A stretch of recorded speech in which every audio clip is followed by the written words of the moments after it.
everybody? Welcome back to the Grub and Grind, where the food gets honest and the grind is the real talk. Today's episode is called Faith, Fitness, and Food because apparently God gave everybody in my family abs except for me. I'm I'm clearly not the fitness model in my bloodline. My whole family is healthy. They're lean. They're nutritionists, dietitians, meal prep gods even. And then there's me.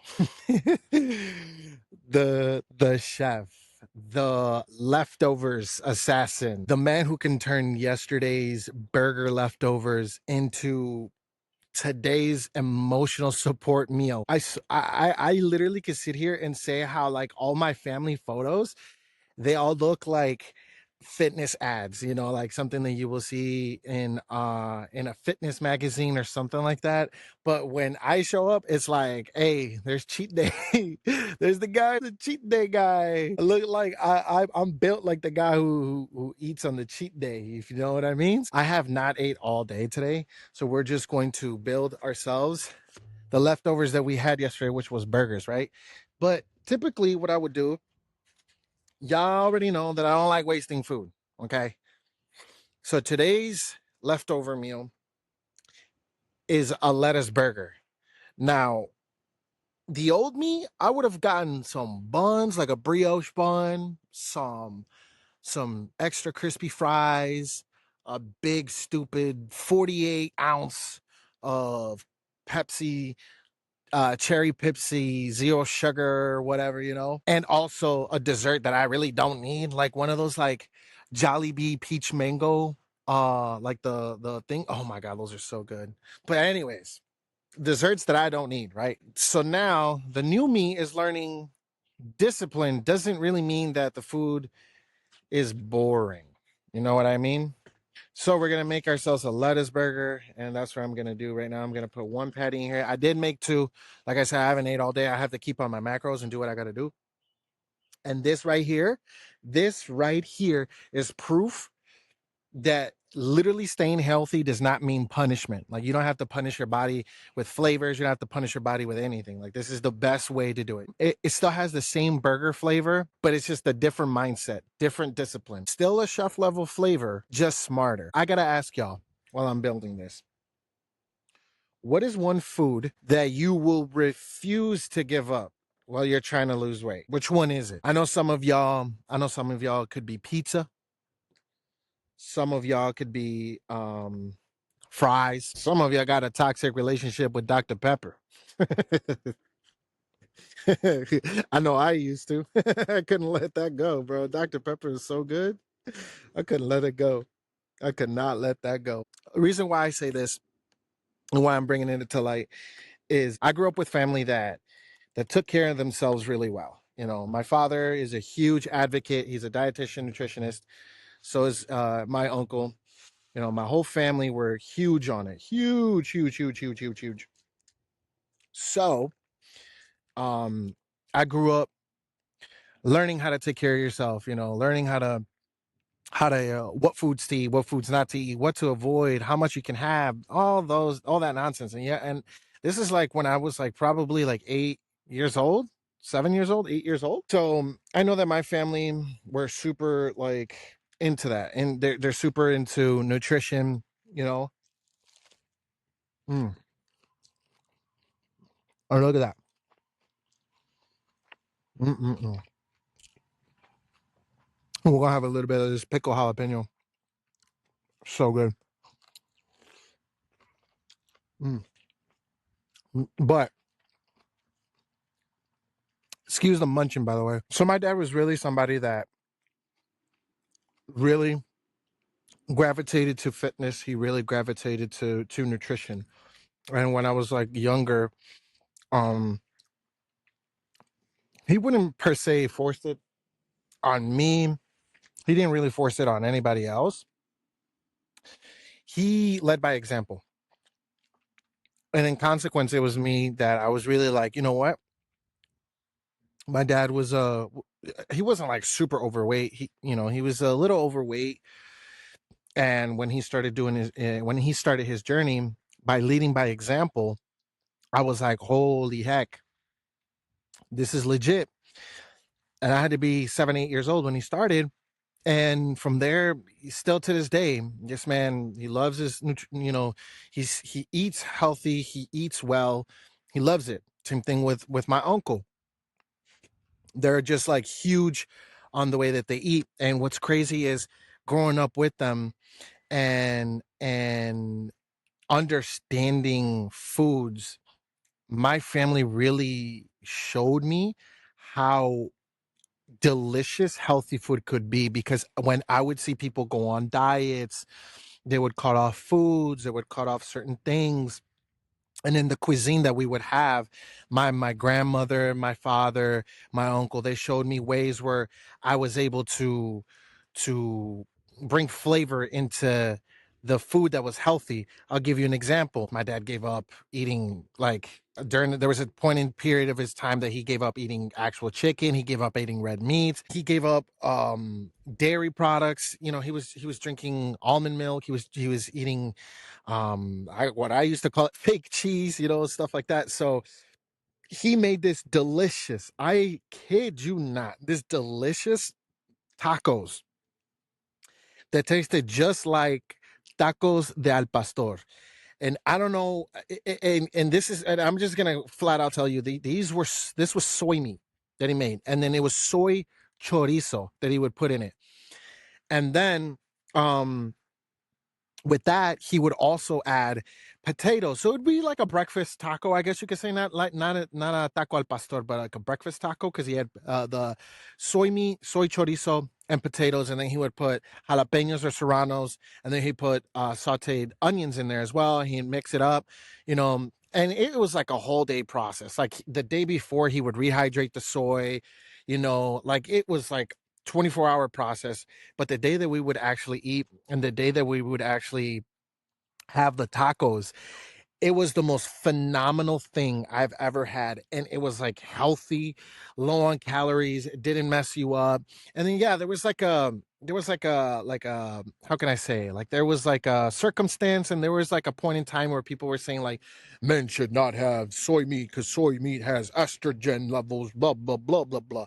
And I was just like, bro, I don't care. I only have it when my dad makes these tacos. So like bump that noise, I'm just gonna eat it, you know what I mean? So I was doing that. But my dad really taught me about personal care and how I should take care of my body and stuff like that. But again, it goes back to, he didn't force it on me, he didn't say anything to me, he didn't really, it was like, you need to do that. No, like never. He never body shamed me, he never did anything. None of my family members ever did that to me. And they quickly understood, and they knew that I was the type of person that I was like, you know what, I he's a chef. He really likes food. He really loves, what he does. And a lot of the times when they would make meals, they would sacrifice like ketchup, for instance. I was like, well, why don't you use no sugar added ketchup? And they're like, what? You could do that? I'm like, yeah. If you don't want to, you don't want the fructose, you don't want a bunch of things, like I low key learned so much from them that I was just like a low key dietitian. Like I'm not, by no means, I'm not registered dietitian. By no means am I like a registered nutritionist. I come from a family that does that, and they've been doing that for years. I'm talking years, man. Like 2 decades, almost 3 decades of my life that they've been doing this. So um I would have conversations with them about food. They sacrifice this. And then because I've learned through the kitchen and I've learned how to do substitutions, how to learn how to get things in order, I was just like, you know what? How about you try this recipe? And then my dad would be like, oh, how about you try this? How about you try that? Like, and what's crazy is like I literally was around, like my family were like pretty much like fitness models. And I don't mean like actual fitness models that they did the photo shoot and they were like, doing the abs and the postures and everything. What I'm saying is that everybody that was around me, they cared about their health. My family knew nutrition, they knew portioning, they knew about balance, they knew about discipline. Like discipline was such a huge thing in my family's thing. They understood how food affected your body, how it affected the mind, how it affected your mood, how it affected everything. Meanwhile, during all those times, I'm the one who grew up being the chef. You know what I mean? I was the one I would say in my family, I was the one that brought comfort through food. Like if we had celebrations, food. A bad day, food. Family getting together, family gatherings, food. Love, I love food. So like naturally over the years, I built habits that were around flavor, comfort, and I would say like abundance as well. Basically, my body said, "Oh, we're bulking forever now, huh?" But lately, I've been realizing something. This journey is not really, it's not about looking better. It's about personal care. It's what I was taught. Taking care of myself the way I take care of others and the way that I take care of everybody else. I pour into my wife. I pour into my kids. I pour into my career. I pour into my dreams. But somewhere along the lines, during those 12 years of me, being the way that I am, somewhere along those lines, I stopped pouring into me. And I will say, like, I mastered feeding everybody, but forgot to feed the version of myself that I actually want to become. Does that make any sense? So I would say, like, fitness for me right now is like self respect. Meal prep is self respect. Drinking water is self respect, which I've never really had any problems drinking water. I've always loved drinking water. There was a point in time, I'm not gonna lie to y'all, like I would drink sodas and monsters like it was my water. When I flicked the switch in my mind and I was like, it's time for me to actually have water, I was like, okay, cool. And I never looked back. I mean, I have like this big jug of like this big jug of thing that my sister-in-law Mimi, she gave me. That's, I think she calls it like a hydro jug or something like that. So yeah, I have that, and then also a Stanley cup that I got myself like when I used to be at work. Because at work I would always constantly drink water off of the to go containers, the 32-ounce containers. So I would drink out of that, and then I finally was like, you know what? Let me get a Stanley. And like Stanleys should, they last, you know what I mean? So I'm gonna get that. I also feel like walking when I don't want to is about self-respect as well. Because if my family is built like athletes and nutritionists and dietitians, I at least gotta stop looking like the before picture every time I show up. You know what I mean? Like this is what I look like right now, bro. Mm, don't care though. Don't care. And what's crazy is this is all like self-inflicted. Like none of my, like I told you, none of my family members have ever, you know, say anything, maybe in a loving manner, because like as you see, I'm built like a distorted Cheeto puff, or even like a distorted hot Cheeto. And I love Cheetos, by the way. Like as you guys know, in previous episodes when I talked to with my wife being there as a special guest, and for those that know me personally, I will literally devour a bag of extra flaming hot Cheetos. And even when I was a kid, like, oh my gosh, bruh, okay, let me compose myself because I'm over here making it seem like it's like the freaking. Let me just calm down, okay? But a bag of hot Cheetos, I would literally eat a lot of them. And my uncle, he's like my older brother. He'd be like, he changed my nickname to Cheeto, and that's what people call me in my family. They'd be like Cheeto, Cheeto, Cheeto, Cheeto, and I'm like, nah, I don't care. I like Cheetos. So what? Like Cheeto sponsor me. That's what I was like. I don't care. I love Cheetos. I don't care. I know they're so bad for you, but I love them, man. I love them. Well, aside from that, I never took it personal. I never took it like, um, your body shaming me. Never. They never did that. They always supported my dreams, my goals, and everything. That was me.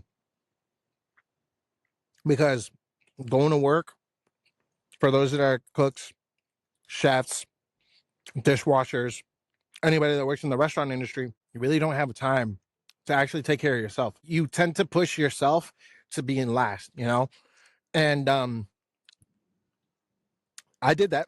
I definitely did that because when my wife met me, I did not look like this. Oh boy, she loved me through when I look good, and she loved me through when I look like, yeah, I look like the Pillsbury Doughboy. You know what I mean? And she's always been such a huge advocate of um being there for me with my dreams, my goals, and aspirations, But it was me. And something had to change. And this is where faith comes in. And I don't mean it in a preachy way. I really don't. This is just this is just real life.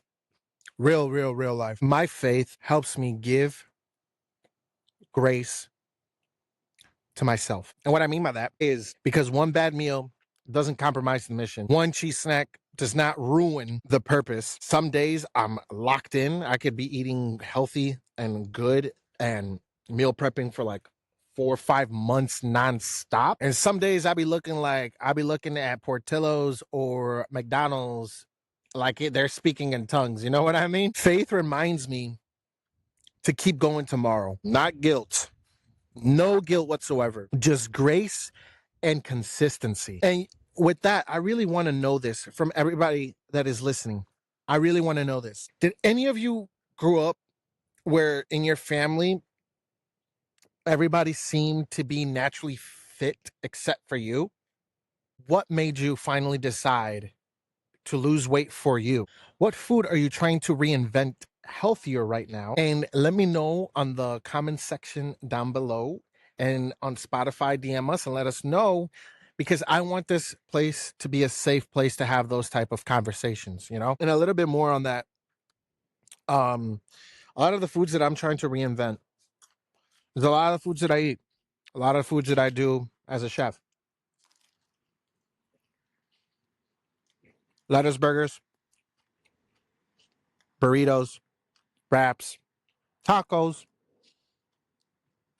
a lot of Mexican food. I feel like there's like this stigma of like when you have to lose weight or you're going to a journey that you have to give up a lot of things. Um, I feel like you don't. You just find what's best for you and you go at your own pace. That's where I'm at. There were times where I cold turkey cut off everything, and there was times where, like now, I'm taking my pace, taking a slower pace, a slower direction to these things. Make it more meaningful. Going back to the basics, which was learning to care about yourself and learning how to love yourself. Because, oh boy, Pillsbury Doughboy over here, he needs a lot of love. One thing that I did make when I was going through a journey as well, because this isn't my first time or my second time. It's probably like my fifth time. I know. I don't learn. I just love Cheetos. So what? And and I feel like um one of the times that when I was going through the fitness journey, I made these cauliflower wings. Bro, they were fire. They were so fire. I think I made them on the grill. And they literally tasted like buffalo wings. Oh my gosh. I still remember those. My wife remembers those. Even my brother, my younger brother, he remembers that. But a lot of the cuisine, especially like in the Mexican cuisine, I really like it because a lot of our stuff is gluten free and you can have most of the things. So that's why I was like, okay. And especially now that I'm really doing like macro friendly stuff, I dig into the macros, I dig into doing exercises every day, trying to fit in on top of being, husband and father, you know, career, dreams, on top of all of that. Like you got to fit it in and you have to take care of yourself because a lot of the things that I've learned is that if you don't love yourself, you can't love anybody else. And I feel like this is where I'm at right now. This is why I'm here. And I wanted to show this episode about faith, fitness, and food because this is my grind right now. This is who I am. Yes, I'm a chef. Yes, I like to bring comfort through my food. I like to bring everybody together with my food. But just because someone has to diet and someone has to cold turkey cut something, that doesn't mean that you have to compromise the flavor. You can't compromise flavor. You know, I can't tell you how many bodybuilders I see. They're just like eating like some very flavorless beef steak stuff, and I'm just like, bro, you can have such a delicious steak Like it can taste really good, like a fine dining steak, and you can still hit your macros, you can still hit your proteins, you can still hit everything, bro. You can still hit it. You know. No, I'm not saying that my family never indulged in fast food. They never had pizza. They never no, they did, but they, like I said, they're in moderation.